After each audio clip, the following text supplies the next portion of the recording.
বাংলাদেশের মানুষরা খুবই ব্রেইনি, খুব ইন্টেলিজেন্ট, খুবই মেধাবী, খুব হার্ড ওয়ার্কিং। সাহস, এটা হলো ল্যাক অফ কনফিডেন্স হয়তো, lack of confidence comes from the English language, যেটা ওরা হয়তো জানে কি বলতে হয় কিন্তু প্রকাশ করতে পারছে না। হ্যাঁ, সো এই কারণে এই সাহসটা জিনিসটা দিন দিন এটা বাড়াইতে হবে। কারণ আমি মনে করি যে বাংলাদেশে সবাই কিন্তু গ্লোবাল মানে মার্কেট প্লেসের মধ্যে ভালো কিন্তু করতে পারে, ওটা ক্যারিয়ার বলেন যেটা বলেন, they can shine. They are very hard, আমি যেটা বললাম যে খুবই hard working, they are very sincere in the work. আর মানে কোনো কিছু ওরা বাধা, সব রকমের বাধা কিন্তু অতিক্রম করতে পারে। এটা কিন্তু খুব সাহসী আমরা বাংলাদেশি মনে করি। আপনার কথাতে ইন্সপায়ার্ড হলাম। তারপর আপনার কাছে আর একটা ফোন নিয়ে আসি। হ্যালো হ্যালো, জি কে বলছেন? তাসনিম বলছিলাম। জি বলুন। আমি প্রাইভেট ইউনিভার্সিটি থেকে ইঞ্জিনিয়ারিং কমপ্লিট করেছি, এখন আমি মাস্টার্স করতে চাই। হ্যাঁ, এখন আমার কি কি রিকোয়ারমেন্টস লাগবে এই জন্য? আচ্ছা, আপনাকে অনেক ধন্যবাদ। প্রাইভেট ইউনিভার্সিটি থেকে ইঞ্জিনিয়ারিং, অবশ্যই উনি মাস্টার্সের জন্য অ্যাপ্লাই করতে পারবেন। ওই ক্ষেত্রে উনি কোন ইউনিভার্সিটিতে অ্যাপ্লাই করতে চান ওইটা ওনাকে আগে ডিসাইড করতে হবে, এবং ওই অনুযায়ী ইউনিভার্সিটির একাডেমিক কি রিকোয়ারমেন্ট, ফর এক্সাম্পল ওনার আন্ডার গ্রাজুয়েটে কত পার্সেন্ট মার্কস পেয়েছেন, বা ওনার জিপিএ কত, বা ওনার আইএলস স্কোর কত, এটার উপরে ডিপেন্ড করবে কোন ইউনিভার্সিটি ওনাকে অ্যাকসেপ্ট করবে। তো ওই ক্ষেত্রে আমাদের যে এক্সিবিশনটা হচ্ছে, এখানে যে ইউনিভার্সিটিগুলো পার্টিসিপেট করছে এদের অনেকেই কিন্তু ইঞ্জিনিয়ারিং কোর্স অফার করে। সো এটা হয়তো ওনার জন্য একটা সুযোগ, যদি উনি এটাতে পার্টিসিপেট করেন তাহলে সরাসরি ডেলিগেটদের সঙ্গে কথা বলতে পারবেন। আর আমরা আরেকটা রিকোয়েস্ট করব, যারা এই এক্সিবিশনে আসবেন তাদের একাডেমিক ডকুমেন্টস গুলোর ফটোকপি যেন সঙ্গে নিয়ে আসেন। অনেক সময় দেখা যায় যারা আসেন ওনাদের একাডেমিক ডকুমেন্টস সঙ্গে থাকে না, এবং অনেক সময় ইনস্ট্যান্টলি অনেক ইনফরমেশন মনেও থাকে না যে কত পার্সেন্ট মার্কস পেয়েছেন বা কি কি সাবজেক্টে পড়েছেন। ওই ক্ষেত্রে যদি ওগুলোর ফটোকপি থাকে, ডেলিগেট বা যারা এডমিশন অফিসার আসবেন ওনার হয়তো ওইটা দেখে ওনাকে অ্যাসেস করে কিছু ইনফরমেশন বা অ্যাডভাইস করতে ওনার জন্য সহযোগিতা হবে সেটা। তো ওই ক্ষেত্রে আমরা এনকারেজ করব সবাই যেন একাডেমিক ডকুমেন্টস ইনক্লুডিং আইএলস বা ওনার আদার কোনো যদি ট্রেনিং এক্সপেরিয়েন্স থাকে বা রিলিভেন্ট কোনো সার্টিফিকেট, ওগুলোর ফটোকপি যেন সঙ্গে নিয়ে আসেন। আচ্ছা, অনেক কোয়েশ্চেন দর্শকদের মনে, আরেকটা ফোন নিয়ে আসি। হ্যালো, আসসালামু আলাইকুম। ওয়ালাইকুম আসসালাম, কে বলছেন? সুমন বলছিলাম মহাখালী থেকে। জি, আপনার প্রশ্নটি বলুন। আমার প্রশ্নটা ছিল যে ওখানে ইউকে যাওয়ার জন্য, পড়াশোনার জন্য ওখানে আইএলটিএস কতটা দরকার? আইএলটিএস ছাড়া যে এখন বিভিন্ন পত্রিকায় পাঠাচ্ছে, আইএলটিএস ছাড়া এটা কি যাওয়া ঠিক হবে কি ঠিক হবে না সেটা? আচ্ছা, অনেক ধন্যবাদ। এমবিএ এর জন্য আইএলটিএস। আচ্ছা, একটু আগে বোধহয় আমরা ইংরেজি নিয়ে আলোচনা করছিলাম, সো এটার গুরুত্ব এটা তো অনস্বীকার্য। এবং এডমিশন পারপাসে তো অবশ্যই যে ইউনিভার্সিটিতে পড়তে যাবেন, সো তাদের মিডিয়াম অফ ইনস্ট্রাকশন হচ্ছে ইংলিশ। এবং উনি যদি এখন বাইরে কমিউনিকেট করেন, উনি দোকানে যান, টিকিট কাটেন, যেখানে সব জায়গাতে ইংলিশ, সো ডেফিনেটলি ওনাকে ইংলিশ ল্যাঙ্গুয়েজ রিকোয়ারমেন্ট মিট করতে হবে। আর ওই ক্ষেত্রে যেটা একটু আগে বলেছিলাম, স্ট্যান্ডার্ড রিকোয়ারমেন্ট ফর ফাউন্ডেশন বা এই লেভেলের কোর্স হলে 5 থেকে 5.5, আর আন্ডার গ্রাজুয়েট আর পোস্ট গ্রাজুয়েট হলে 6 to 6.5। তো ওই ক্ষেত্রে ওনার যদি আইএলস করা না থাকে, হয়তো অল্টারনেটিভ অন্য কোনো যদি ওনার ইংলিশ ল্যাঙ্গুয়েজ রিকোয়ারমেন্ট বা সার্টিফিকেট থাকে সেটাও অ্যাকসেপ্টেবল হতে পারে। ফর এক্সাম্পল, কারো যদি টোফেল করা থাকে বা আদার কোনো প্রুফ টেস্ট করা থাকে সেটাও অ্যাকসেপ্টেবল হতে পারে, কিন্তু ওনাকে দেখে নিতে হবে ওই ইউনিভার্সিটি এই স্কোরটা ওনাকে অ্যাকসেপ্ট করবে কিনা। আচ্ছা, একটা উনি বলছিলেন যে আমাদের ল্যাক অফ কনফিডেন্স আমাদের মধ্যে, তো এই কনফিডেন্সটা বাড়াবার জন্য ব্রিটিশ কাউন্সিল কি করছেন? আমরা অনেক রকমের কাজ করছি এটা নিয়ে। ফর এক্সাম্পল, আমাদের রিসোর্স সেন্টার আছে। জাস্ট কিছু মানে কালকে আজকে সকালে আমার একটা প্রোগ্রাম এর করে হচ্ছে আমার কলিগ সারওয়াত রেজা, সেখানে এখানে কিন্তু আমরা অনেক রকম ইংলিশ প্রোডাক্টস আছে, আপনি আপনার নিজের স্পেসের মধ্যে you can learn English language. এখানে ক্লাসরুম সেটিং না, আমাদের এরকম নিজেকে আপনি গ্রেড করতে পারবেন, গ্রেডিং টেস্ট আছে, শীট আছে, সব আছে। সো এটা হলো আপনারা করতে পারেন আপনার স্পেয়ার টাইমের মধ্যে যদি আসেন, মেম্বার হন। তারপর আমাদের এখানে একটা টিচিং সেন্টার আছে ধানমন্ডিতে, সেখানে আমরা বিভিন্ন রকম ইংলিশ ল্যাঙ্গুয়েজ কোর্স করাই, আইএলস কোর্স করাই, তারপর আমার intermediate English, pre English, communicative English. তো আমরা বিভিন্ন আমাদের কোর্স আছে যেগুলো আপনারা করতে পারেন।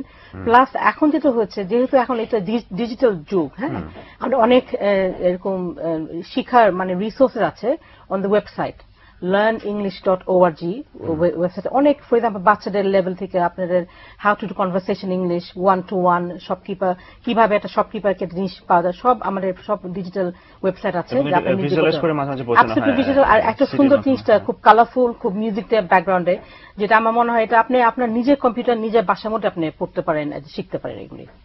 আচ্ছা, আর এখানে ভর্তি এবং সেই সাথে এখানে যে পড়াশোনার নিয়মটা, এখানে কোর্সের নিয়মটা একটু বলবেন, মানে ইংলিশ কোর্সে। আচ্ছা, তার আগে আমি আরেকটা জিনিস অ্যাড করছি, ওটা হচ্ছে ইংরেজি শিক্ষার ব্যাপারে ব্রিটিশ কাউন্সিলের একটা বড় প্রজেক্ট আছে, যেটা হচ্ছে টিচার্স ট্রেনিং প্রোগ্রাম, যেটার মাধ্যমে কিন্তু যারা টিচার্স বিভিন্ন ইংলিশ শিক্ষা বিভিন্ন স্কুলে, তাদেরকে কিন্তু ট্রেনিং এর একটা বড় প্রজেক্ট আছে ব্রিটিশ কাউন্সিলে।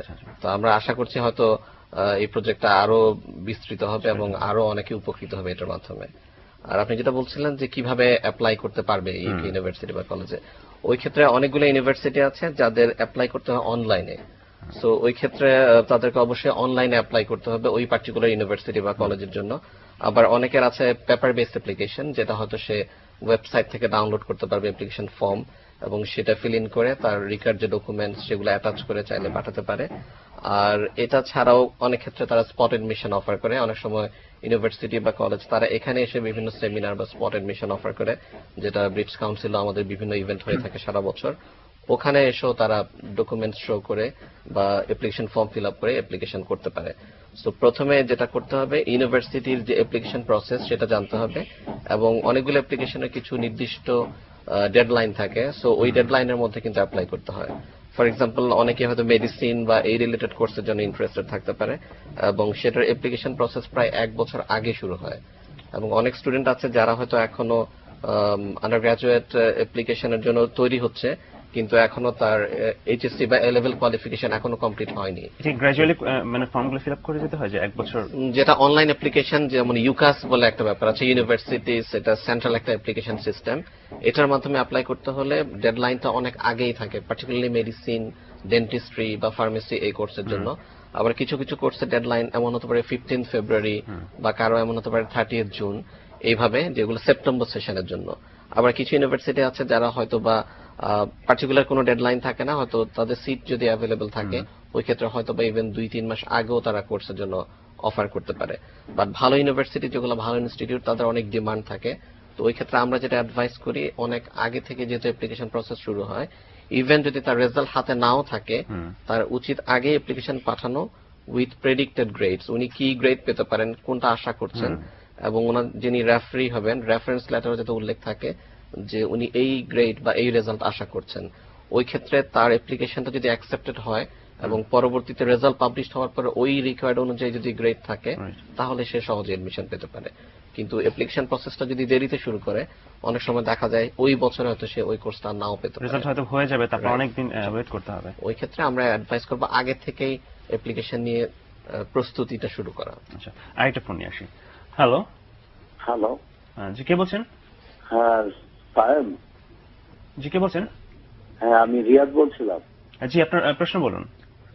হ্যাঁ, মানে আমার প্রশ্নটা হচ্ছে, সর্বপ্রথম আমি তোমাকে কিছু বলি যে তোমাকে এই সকালবেলায়, মধ্য সকালবেলাতে অনেক সুন্দর লাগতেছে তোমাকে। আচ্ছা, অনেক ধন্যবাদ। আর স্যার চেয়ারম্যানকে উদ্দেশ্য করে বলছি আমি যে আমরা যারা প্রাইভেট ভাবে বাহিরে যাচ্ছি, আইএলটিএস করে যারা যাচ্ছি, আমাদের সরকারের মধ্য থেকে, সরকার রুল অনুযায়ী আমরা কতটুকু সেখানে বেনিফিট পাচ্ছি তার উপর আমরা কিছু জানতে চাচ্ছি আর কি।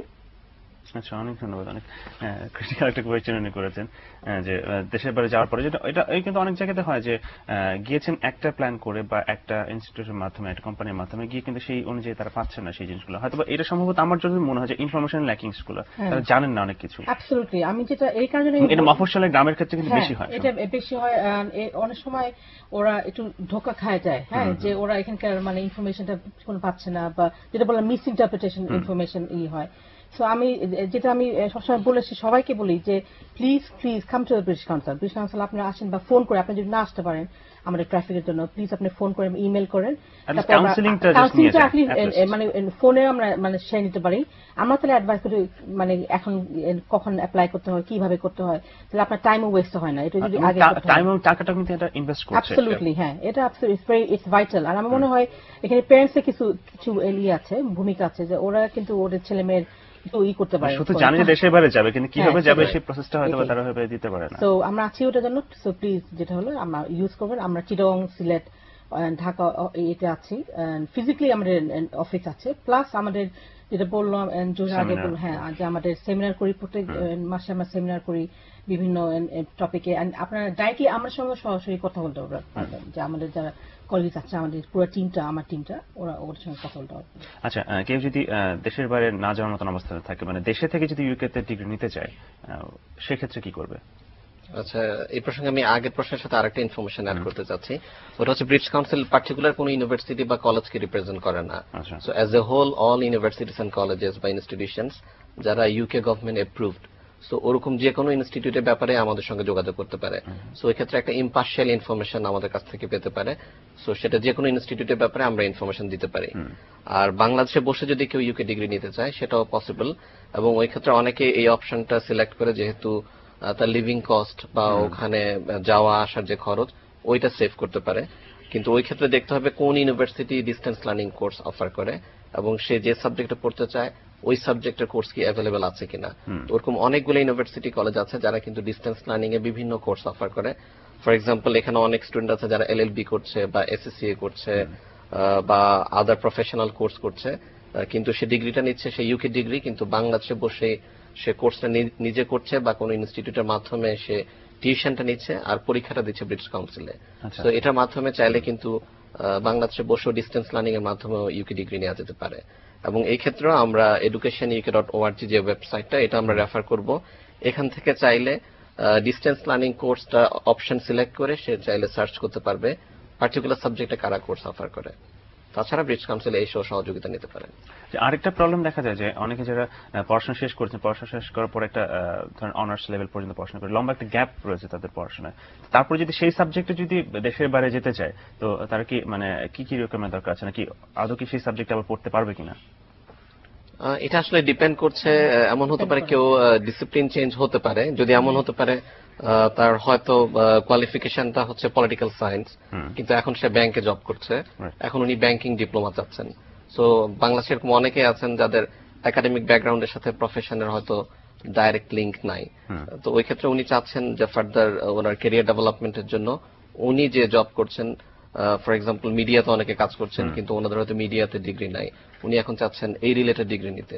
সো ওই ক্ষেত্রে অবশ্যই সেপারেট ডিসিপ্লিনে কোর্স নিতে পারেন, কিন্তু ওই ক্ষেত্রে যদি রিলেভেন্ট এক্সপেরিয়েন্স থাকে সেটা ওনার জন্য হেল্পফুল হবে। আর যেটা বলেছেন যে যদি একাডেমিক গ্যাপ থাকে সেটার সমস্যা নাই, কিন্তু উনি ওই সময়টাতে কি করেছেন বা ওনার কি কাজে ইনভলভমেন্ট ছিল ওই সংক্রান্ত ইনফরমেশন গুলো হয়তো ওনাকে দিতে হতে পারে, যাতে ইনস্টিটিউশনরা জানতে পারে যে উনি ফোকাসড স্টুডেন্ট এবং এই কারণে উনি এই কোর্সটা করতে ইচ্ছুক। যাক, রাকিব আলী খান এবং এম জহিরুদ্দিন, আপনাদের দুজনকে অনেক অনেক ধন্যবাদ। অনেকগুলো ইনফরমেশন জানতে পারলাম এবং আপনাদের এক্সিবিশনটা সাকসেসফুল আর একবার এই কামনা করি। অনেক অনেক ধন্যবাদ। ইনশাআল্লাহ, অবশ্যই। দর্শক, আজকের মতো সকালবেলা রোদ্দুর থেকে আমি সাইম বিদায় নিচ্ছি। আগামী মঙ্গলবার দিন আবার দেখা হবে নতুন কোনো অতিথিকে সঙ্গে করে। সে পর্যন্ত ভালো থাকুন, সুস্থ থাকুন। আল্লাহ হাফেজ।